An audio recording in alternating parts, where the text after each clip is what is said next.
What's up, everybody? Welcome to episode 19 of the MAINEiac radio show. I'm your host, Tech Sergeant Andy Sinclair with the 101st Public Affairs Office here in Bangor. It's been a while since our last podcast, about 3 weeks, because we've been down at McGee-Tyson for some awesome training. But it's good to be back here at the wing. We've only been back for a few days now, but we already have a lot of people asking, hey, did you learn something? Did you have a good time?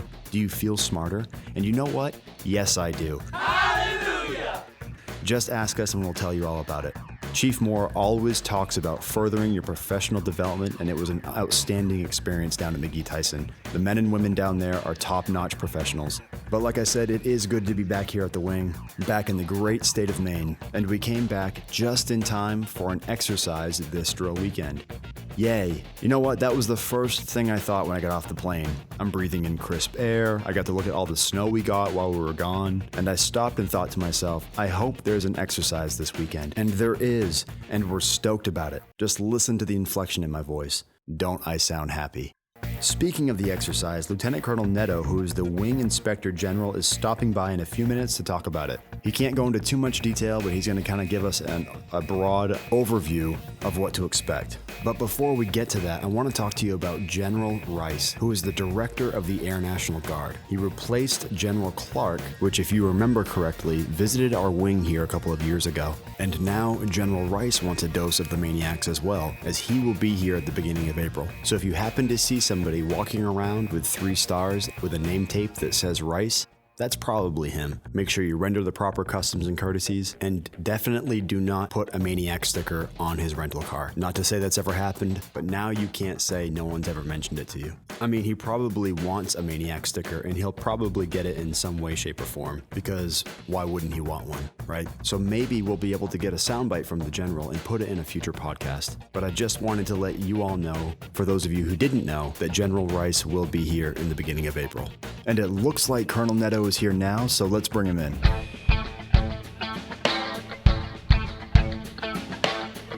Okay, so as I mentioned earlier, Lieutenant Colonel Neto, who's the Wing Inspector General, has stopped by the studio. He's going to talk to us about the upcoming inspection this drill weekend, maybe some tips and tricks, maybe what to expect from the exercise from your friendly neighborhood IG office. So Colonel Neto, thank you for stopping by. Hey, thanks, Andy. Thanks for having me. Here's what you can expect. The exercise, the first part of the exercise is going to be 2, 3, 4 March, and the times are 7 to 7, 7 a.m. to 7 p.m. or 1900 military. We're going to generate several aircraft, and it's going to test our nuclear readiness. And during the inspection, you can expect injects upwards of in excess of 20, which will test the capabilities of the rest of the wing. But the intent of this exercise is to generate aircraft. Okay, and as far as other career fields or shops out here in the wing, can you tell me who might be directly affected by that, other than the? Some of this is fairly secretive, but I can tell you that folks from ops, security forces, logistics readiness squadron, maintenance, civil engineering, services, flight.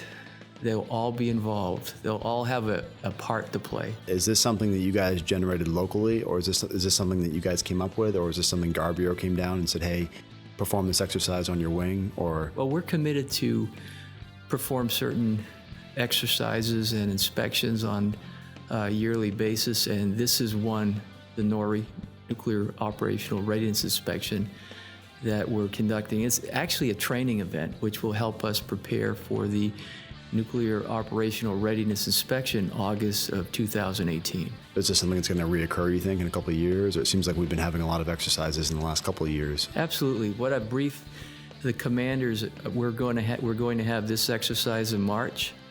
January of 18, we'll have another one. June of 18, we'll have another one.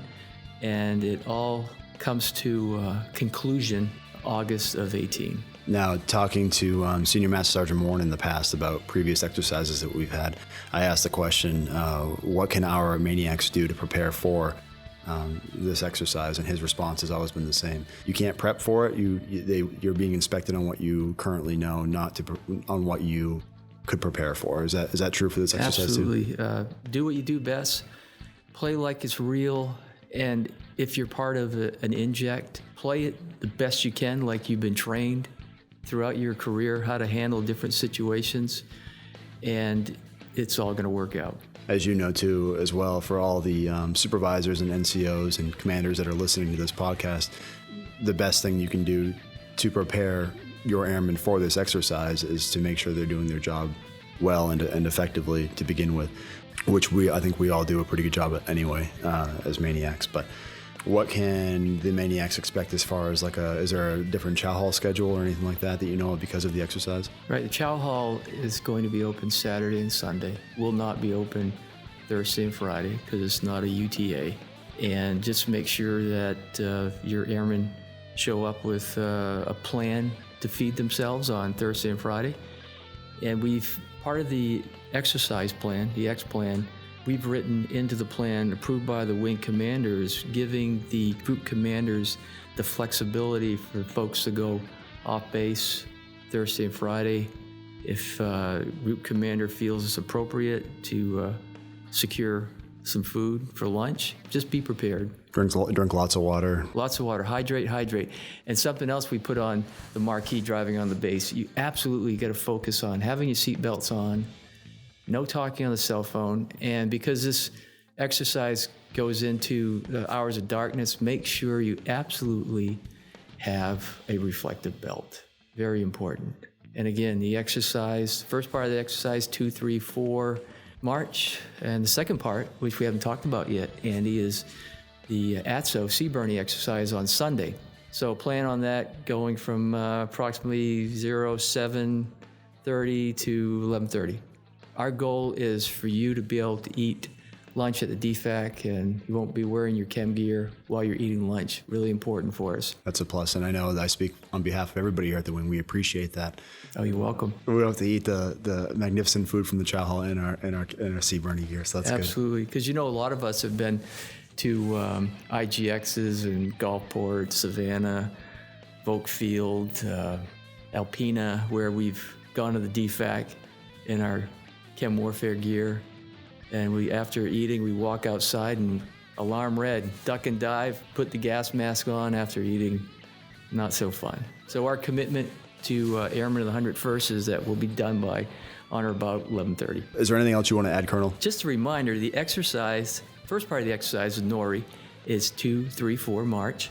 There's going to be plenty of injects that will involve lots of other folks other than ops, cops, and maintenance. So we want everybody to be involved, and there's a reason for it. Because for us to receive credit from AMCIG, it's more than just generating aircraft. During wartime situations, there's other scenarios that arise, and we need to practice, and we need to train. We can't use practice. We have to train. We have to train to deal with different situations as they arise. Don't forget Sea Burning ATSO, Sunday, the 5th of March from about 07 to 11:30. Want to make sure you get to the DFAC to eat lunch and not in chem gear. Awesome. Again, Colonel, I appreciate and I want to thank you for coming in. I know you're busy this week, especially before the exercise and doing this last second, but I think it's important that the MAINEiacs kind of have a heads up of what's going on, especially the traditionals that may not even know there is an exercise. Surprise, there's an exercise this weekend. But I do appreciate it, sir, and appreciate you coming by. You're welcome. Thanks, Andy.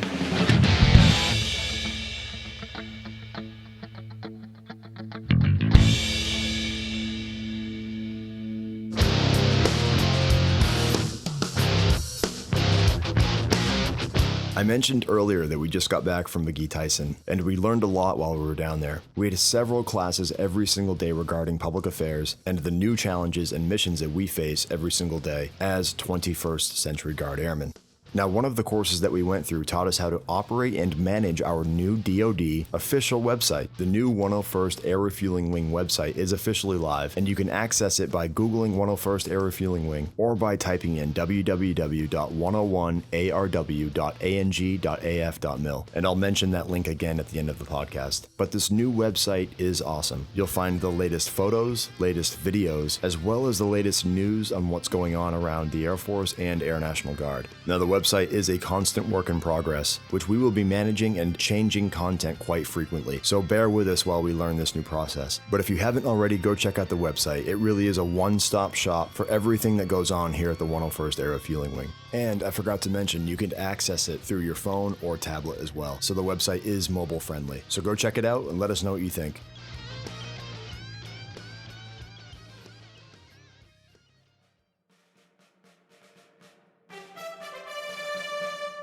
And now it's time for your MAINEiac Fact. Episode 19's MAINEiac Fact is brought to you by the 101st Material Management Shop, also known as Supply. No matter what their position is, every airman needs equipment and supplies to do their job. Responsible for managing inventory, material management specialists administer and operate complex supply systems to ensure financial accountability for all utilized supplies. An incredibly detailed and critical job, these specialists ensure every asset, from paper clips to multi-million-dollar machinery, is accounted for and where it needs to be wherever our airmen need them. To find out how you can become a 101st Material Management Specialist, contact our recruiters.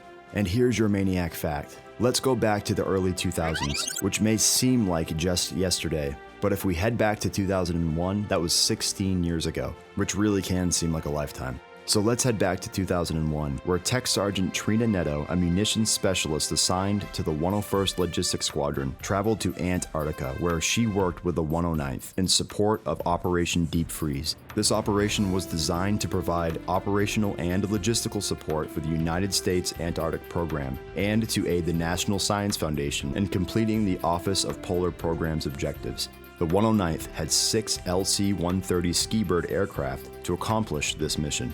These specially equipped aircraft were able to take off and land on very short skis when they were equipped with jet-assisted takeoff bottles. These JATO bottles allowed the 109th to support scientific research and expeditions at remote locations.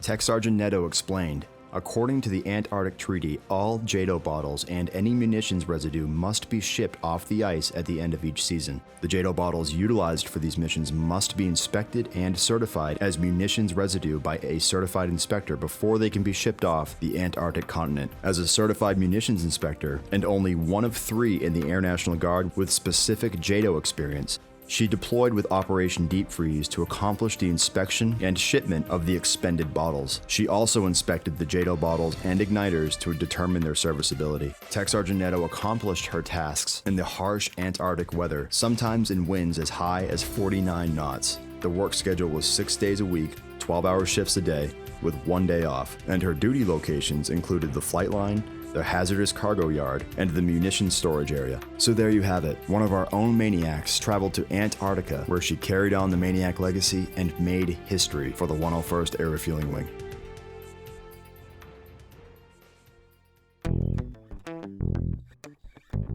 And just like that, we are nearing the end of another episode. That's all we have for this episode of the MAINEiac Netto Show.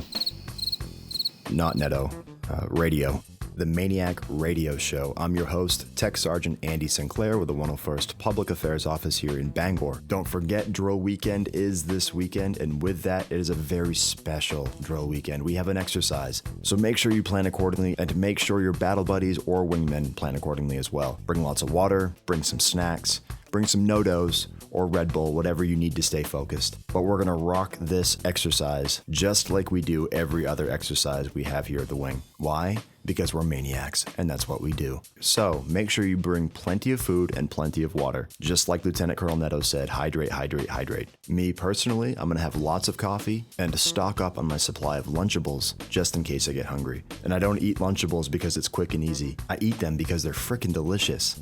Plus, if we're going to be doing 12-hour days, you may need that extra boost and something tasty other than an MRE. So anyway, wrapping this up, make sure you plan accordingly for this weekend.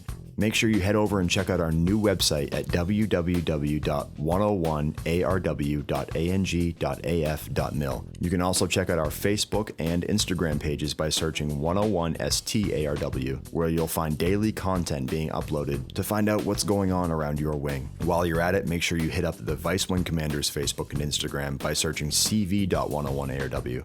And I've said it before and I'll say it again. If you have any ideas for the MAINEiac radio show, for our social media pages, or our brand new DoD website, make sure you shoot those ideas over to your PA office so we can get that implemented. But that's it. Again, have an awesome drill weekend. We'll see you around, and have fun with the exercise, as I know we will. See ya.